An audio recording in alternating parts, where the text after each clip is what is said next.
Então, sabe o que eu tava pensando? Hum, Meio que a Eneida foi, tipo, a primeira fanfic da história, né? o quê? E na verdade, se a gente ir um pouquinho mais além, não só Virgílio era um grande fanfiqueiro, mas o próprio Homero tava, assim, super fazendo uma fanfic, uma interpretação das coisas. Você não acha? É, mas calma, vamos lá, vamos por parte. Então tá bom, vamos por partes.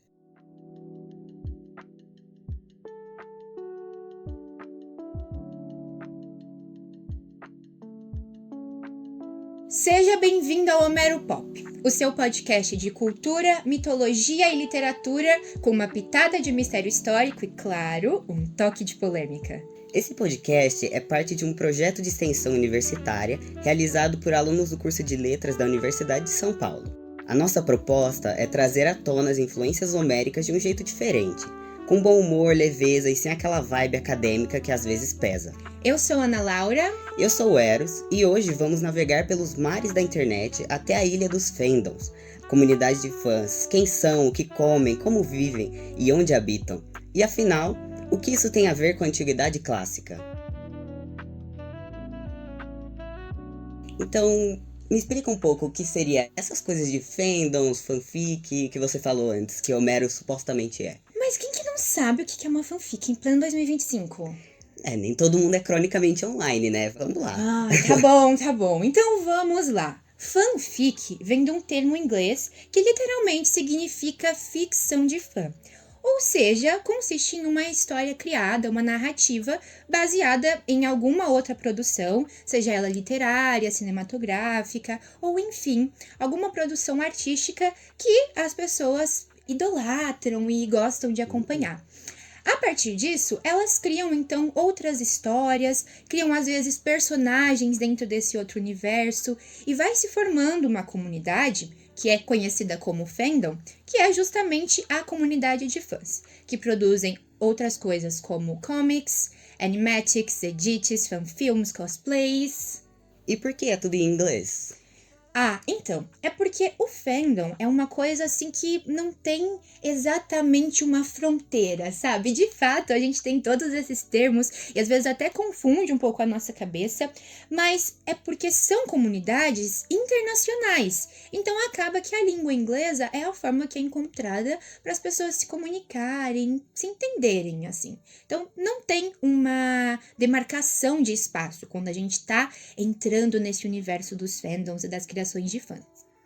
Ah, entendi. Então não é só de espaço, né? Pode ser de tempo. De tempo? Como assim de tempo? É, tem um livro que chama Vampiro Antes de Drácula. Lá nesse livro tem uma parte que fala sobre uma fanfic de 1820, que é um romance dividido em 2 volumes, que chama Lord Ruthven, ou Os Vampiros, uma coisa assim, que é de um autor meio anônimo, não se sabe exatamente quem fez, tem algumas teorias, né? É uma fanfic de um conto chamado O Vampiro, um best-seller, todo mundo gostou muito, e não tinha essa denominação de fanfic, mas era uma. Não acredito, então não é novidade a fanfic mesmo. E isso volta justamente na questão da Imitate, você não acha? Até que faz sentido pensar na Imitatio, já que ela é uma apropriação e criação das obras antigas, uma maneira de homenagear essas referências e até rivalizar de certa forma para tentar fazer algo melhor. Nossa, e é muito polêmico quando a gente associa a Imitatio, que foi, né, uma criação, algo que era muito típico do Império Romano, então eles fizeram com a mitologia grega, depois de toda a dominação, é uma coisa que está muito marcada na tradição. Daí gera polêmica, principalmente no meio acadêmico, nessa nossa bolha da letras, de que algo que é visto como elevado em comparação a algo como as fanfics, que são atuais e nem tanto assim também, como a gente já tá percebendo, que é visto como um tipo de arte, assim, dita rebaixada por muitos acadêmicos. Muita gente fala, fanfic não é literatura, não tem Sim. criatividade nisso aí, né? Mas como será que a gente vê? Por que tanto classicismo, tanto academicismo e por que tanto apego a essa tradição, será? Sim, tem a Anastasia Bokogyami, ela até questiona, né, o que tem de tão clássicos nessa recepção de clássicos, né? E ela traz esse conceito da teoria da recepção, que surgiu na Alemanha na década de 60. A teoria da recepção, ela traz o leitor como um protagonista, porque ele que dá significado à obra. Ele traz a interpretação dele de acordo com o que ele vive, sobre suas experiências de vida, sobre seus gostos e tudo, e ele coloca em cima dessa obra, né? Então, de certa forma, não tem uma obra original. Toda vez que ele é lido, ele tem uma nova interpretação, uma nova recepção, dependendo da época, do público que está vendo aquilo. Tem uma citação dela em que ela fala: "A recepção é o nosso diálogo com o passado clássico. Independentemente da forma que tenha, é como uma conversa de via dupla, em vez de um monólogo priorizando um ou outro lado." Nossa, sim. Então, quando a gente vê um fenômeno como a imitatio, tão antigo, tão clássico, e um fenômeno como a fanfic, a partir da ótica da teoria da recepção, não parece mais tão absurdo a gente comparar, e a gente percebe, inclusive, que não dá para negar que elas operam de uma forma muito semelhante às formas de composição, o que inspira outra coisa. E sabe, aqui também, de novo, nessa nossa bolha, a gente tem uma barreira, a gente se distancia desse tipo de aproximação, porque parece que a gente coloca as coisas numas caixinhas. Eu sinto um pouco isso, você não sente? Sim, nossa, com certeza. Sim, mas eu tava vendo que em países de língua inglesa, eles já veem sim a fanfic, pra eles é tipo muito óbvio que a fanfic é uma retomada, claro, atualizada, mas desse modelo clássico da Imitate, sabia? Sério? Aham. Tem inclusive algumas universidades que colocam isso no currículo de pessoas que estão se formando em inglês e literatura. E eu tava lendo um texto da Sandra Sanz Martinez, que ela faz uma citação do Fernandes Mádio. Olha só, as pessoas estudam na academia sobre fanfic. E o Fernandes Mádio, ele diz que quando a gente fala desse tipo de produção de fã, não tem por que a gente considerar uma linearidade de tempo, não faz sentido. Mas como assim? Ele diz pra gente que não dá pra gente pensar que a obra original, voltando ali na teoria da recepção, que seria a obra original, né? Mas que a obra original, ela viria primeiro e a fanfic depois. Porque esse processo, ele é super interdependente. Ele usa a palavra que tanto a obra original como a fanfic se retroalimentam. Então, a leitura de uma influencia na leitura da outra simultaneamente. E mais que isso, o Mádio ainda diz que a obra original não poderia existir sem a fanfic. Por quê? Porque a fanfic supõe uma interpretação do leitor. E uma obra, ela não é realizada até que seja interpretada. E claro, a fanfic também não pode existir sem a obra original, porque é o que dá todo o embasamento desse universo. Mas um embasamento que é explorado, um universo que ele vai se expandindo e que vai chegando em outras pessoas. E toda essa teoria, estudo sobre fanfic, também pode se estender para outros tipos de produção que a gente tem tão crescente, tão presente nas redes sociais, não é verdade? Nossa, com certeza. Eu, particularmente, nunca vi fanfic diretamente relacionada a Homero, pelo menos. Mas você sabe que fã, assim, não é à toa que fã precisa ser estudado. Olha, eu vou só contar uma coisa. Eu meio que fiz a lição de casa.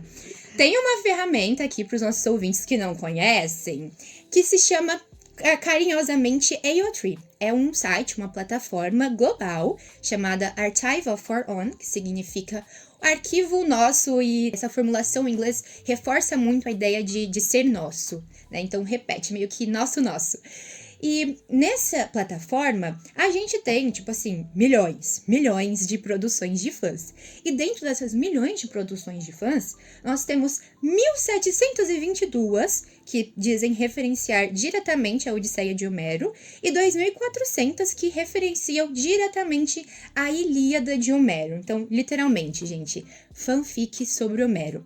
E claro, pensando no mar de milhões de fanfics que a gente tem no AO3, é uma quantidade relativamente pequena, mas ainda assim é curioso que tenham tantas, né? São mais de 4.000 obras. Se a gente fosse imprimir tudo, daria uma biblioteca, não é verdade? Muitas obras. Só que Ainda nessa bela pesquisa no WillTree, quando a gente pesquisa, por exemplo, produções que foram geradas a partir de outras produções, a partir de outras reinterpretações, como Percy Jackson, que inclusive a gente falou no episódio anterior, se você ainda não viu, corre lá depois que acabar aqui, viu? Percy Jackson conta com mais de 40 mil trabalhos no WillTree. Nossa, é muita coisa, muita É coisa. muita coisa. E essas reinterpretações mais atuais, elas se conectam muito com o público jovem, né?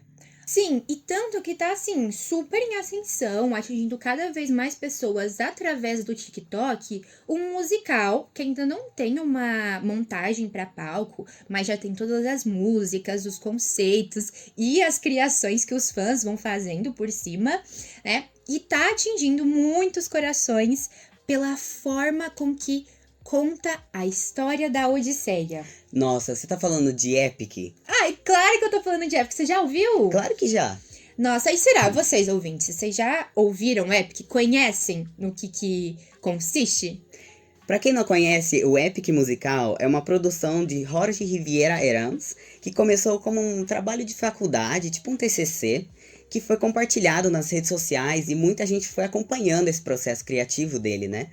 E, como a Ana falou, ele conta a história da Odisseia com uma interpretação meio atual. Lógico que ele tem a licença poética dele, né? Então não é 100% fiel à Odisseia. Mas leva muitas pessoas a ir buscar o clássico Homero para entender da onde vêm essas músicas, qual a relação e tudo mais.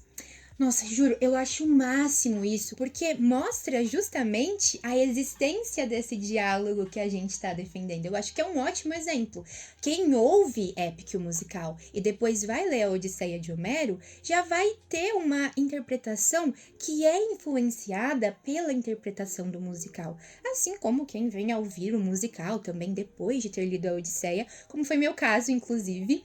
E aí a gente vai comparando a forma com que os autores concebem alguns personagens, quais pontos são mais trabalhados sobre uma perspectiva diferente, quais às vezes são deixados de lado, porque tem isso, né? É muito sobre uma seleção que é feita. E as redes sociais, elas permitem que sejam feitos vários recortes e que vão atingindo um número cada vez maior de pessoas. E mesmo que a gente perceba que alguns desses tipos de movimentação, de formas de encarar a literatura não são assim tão atuais, eu acho que quando a gente entra de fato no mundo da internet, pensa em redes sociais, em fandoms assim criados em fóruns, em plataformas digitais específicas, a gente vai percebendo que essa manifestação tá tomando uma nova proporção. Parece que um novo lugar para a literatura. Hoje em dia, a gente tem a internet como uma nova casa da literatura, se a gente pode chamar assim, né? Porque a gente tem essa ideia de que a criação literária e artística foi sempre uma constante na natureza humana. O ser humano sempre achou uma forma de chegar na literatura, seja de forma oral, em TV, em teatro. Então tá sempre aqui, de algum modo, né? E hoje em dia a gente tem a internet.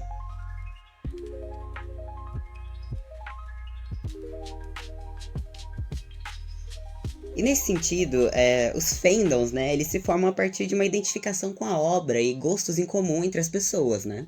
É verdade. E uma coisa muito interessante é que a palavra fandom, ela tem uma formação muito semelhante ali pelo final da palavra kingdom, que significa reino. Então a gente pode pensar no fandom como justamente um reino, ou seja, uma região governada, mas no caso por fãs, que eles demonstram essa devoção a alguma coisa, algo que admiram muito, esse gosto em comum, se identificam entre si no sentido de criar uma própria comunidade. E uma comunidade essa que tem meio que a sua própria linguagem, a sua própria forma de se comunicar. Porque vão se entendendo por meio das referências. A gente vê que às vezes quem não tá num fandom vê um comentário, um meme de um outro e não entende nada, não é verdade? Isso é. Por quê? Porque é algo que vai criando ali específico daquela comunidade. Além de ser muito interessante para a gente analisar no viés literário, como a gente está fazendo, também cabe aí uma reflexão muito legal no viés sociológico e cultural, quando a gente relaciona dessa maneira. E esse reino, essa terra governada pelos fãs, é um espaço onde se pode reimaginar os personagens, pode explorar, tendo de fundo uma ficção que já existe, mas que vai ser, nesse novo território, expandida. Sim, e apesar dos fandoms terem certas tretas, uma toxicidade ali, É verdade. eles criam um ambiente confortável, né, pra você expressar o que você gosta naquela obra e tudo que você admira, né? Sim, como qualquer agrupamento humano, os fandoms têm, assim, essas questões, mas, de uma forma geral, é um ambiente muito legal para se criar alguma coisa, para expressar. E nesse sentido, a gente tem a ideia de uma leitura realizada em cultura participatória. Esse é um termo que foi descrito em um livro do Henry Jenkins e a gente usou aqui como referência, inclusive, um artigo escrito por ele. Tem uma parte que eu acho muito legal que transmite bem essa ideia do que é estar dentro de uma comunidade de fãs, estar dentro de um fandom e criar nessa comunidade. Eu acho que quem faz parte de algum fandom ou já fez em algum momento vai se identificar e quem tá perdendo de não fazer parte de um fandom vai entender um pouquinho como que é esse sentimento. A citação diz mais ou menos assim, é como se fosse parte de uma entrevista. O que eu amo sobre as comunidades de fãs é a liberdade que nos damos para criar e recriar nossos personagens repetidamente. Fanfic raramente permanece estática. É como algo vivo, evoluindo, tomando vida própria. Uma história se construindo sobre outra. Cada realidade de um escritor saltando a partir de outra e talvez até se mesclando para formar uma nova criação. Muitas pessoas dizem que não somos criativos, pois construímos sobre o universo de terceiros ao invés de criar nosso próprio. Entretanto, eu acho que as comunidades de fãs podem ser extremamente criativas, já que temos a habilidade de continuar mudando nossos personagens e dando a eles novas vidas repetidamente. Podemos matá-los e ressuscitá-los quantas vezes quisermos. Podemos mudar suas personalidades e como eles reagem a cada situação. Podemos pegar um personagem e fazê-lo charmoso e doce, ou insensível e cruel. Podemos dar a eles uma vida infinita em constante mudança, ao invés de uma vida única de sua criação original. Nos damos a licença para fazer o que queremos e é extremamente libertador. Daí, eu olho para isso num artigo científico, em uma revista científica, e penso, gente, como falar de uma leitura mais engajada do que isso? Uma leitura que você se envolve com os personagens, que você se envolve mesmo com esse universo. E claro, é um tipo de criação que gera muita controvérsia, inclusive com quem estuda o fenômeno da fanfic, mas a gente também pode pensar que é uma nova forma de trazer a criticidade. É uma leitura que parte de uma crítica e segue para uma ideia de criatividade, uma criação de algo novo. Uma outra citação que eu quero trazer aqui para vocês, também do texto do Jenkins, é essa daqui, olha só.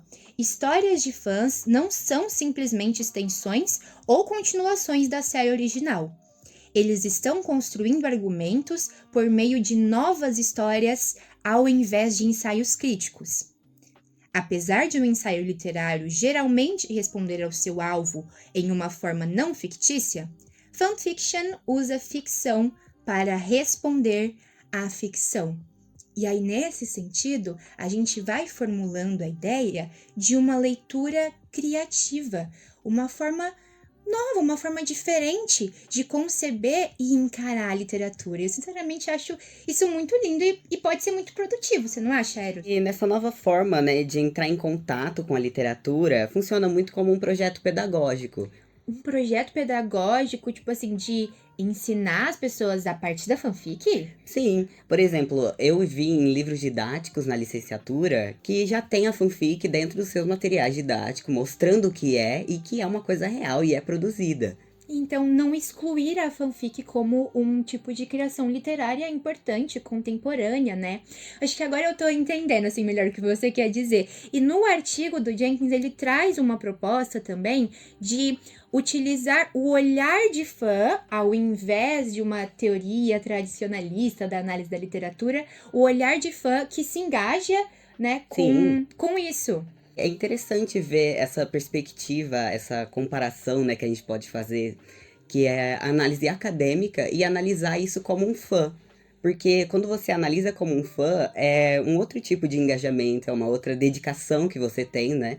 Então a gente tem outras perspectivas daquela mesma obra. E eu acho então que essa perspectiva pode trazer um tipo diferente de estudo, né? Uma expansão da literatura, será? Sim, a literatura está sempre se expandindo, né? Ela não tem uma única interpretação de uma obra, uma única explicação de uma obra em diferentes tempos e lugares para certas pessoas diferentes.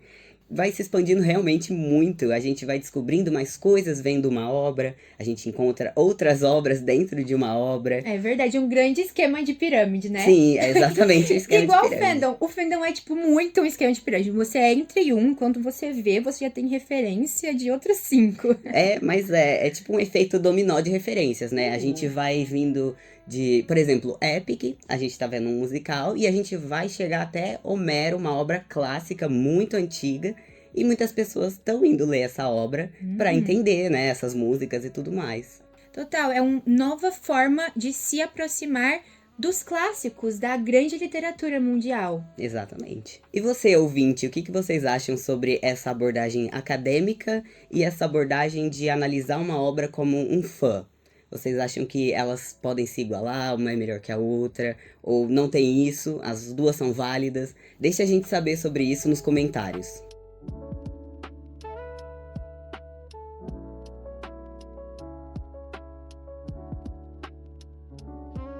Então, depois de tudo isso que a gente conversou nesse episódio, por que será que a gente ainda mantém essa barreira, a barreira entre o clássico e o pop? Será que a antiguidade clássica e a atualidade pop realmente se opõem? Isso não tenho como responder, mas, de acordo com certos relatos de fanfiqueiros anônimos na USP, Sempre tem. muitas pessoas criam o hábito de ler, né, a partir das fanfics e vão passando para os clássicos e agora estão aqui na Letras. E isso faz total sentido quando a gente pensa nesse mundo que a gente está inserido, né? Nessa dita era da informação. Então a gente vê a humanidade cada vez mais imersa no mundo virtual, cada vez vivendo ali mais nas redes sociais. E, bom, não cabe a gente dizer se isso é bom ou se isso é ruim, mas Sim. isso é algo que está acontecendo. E se a literatura é algo que é parte da humanidade, a literatura também não ficaria de fora dessa nova era, também não ficaria de fora das redes sociais e, enfim, desse novo forma de pensar, de interpretar a literatura. Então, se a gente vê isso acontecendo na atualidade, por que que a gente vai deixar de estudar? Por que a gente vai pensar em formas, de fato, pedagógicas e criativas de chegar nas pessoas em prol a uma tradição literária? Porque um dia alguém falou, a gente deve estudar tal obra assim e não mais de nenhuma outra forma. Por que ainda manter essa distância?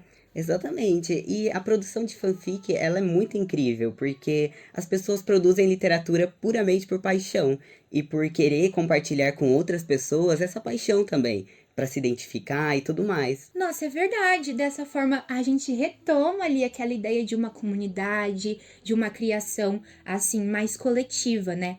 E para mim, toda essa reflexão só reforça como a arte, a poesia, a literatura sempre foram e vão continuar sendo parte da essência humana. Então, o mundo pode mudar, o mundo pode ficar maluco, como tá cada vez mais, né? Né? Mas eu sinto que a literatura sempre vai dar um jeito de chegar na gente, ainda que seja de formas ditas inusitadas, Sim. mas que fazem muito sentido pensando em como a sociedade tá, né? Com certeza. E bom, parece que assim, com essa reflexão, nós aportamos no nosso destino final.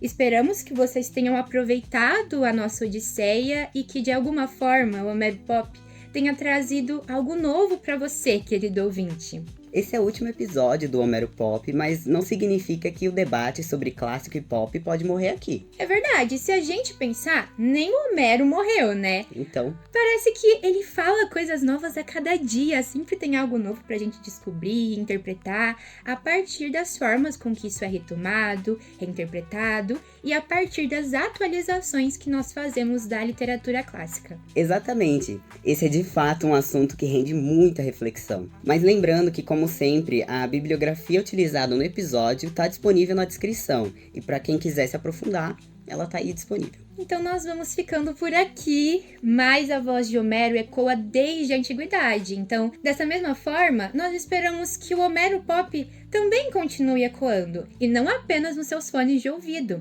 mas também na sua forma de perceber a cultura, de perceber o mundo que nos cerca e até mesmo a sua própria humanidade. Aqui no Homero Pop, nós acreditamos que Homero nunca saiu de cena, só mudou o figurino. E o nosso muito obrigado por acreditar também e embarcar nessa viagem conosco.